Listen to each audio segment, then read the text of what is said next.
Muli magandang hapon na po mga kamading. Kami po ay nandito sa Calalo Beach Resort. Ayan po. Dahil mga bantay dagat po ang nagpapaskuhan, kaya po kami ay dito sa tabing dagat. Ayan. Diyan. Ayan. Ito po ang dating ng alon dito sa harap ng Pacific Ocean. Ayan po. Hindi po kita Pulilyo at hindi rin po kita ang Laog. Ayan. Ang dalahe po ng alon ay abot na dito sa kanilang pinagpapaskuhanan. Ayan. Paskuhan po ng bantay dagat. Sapagkat hapon na po, sinematic po ay magpapaalam na. At ang amin pong motor ay walang ilaw. Enjoy na lang po ang lahat ng mga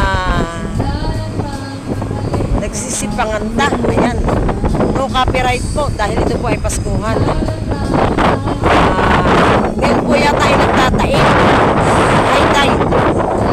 Kaya ang alon po ay ayan, malalaki. Kaawa naman ang mga nasa Pacific Ocean. Mga mangingisda. Ayan. Ang alon po ay dumarating na dito sa abot ng Athens. Dito po sa kay Calalo Beach Resort. Ayan po.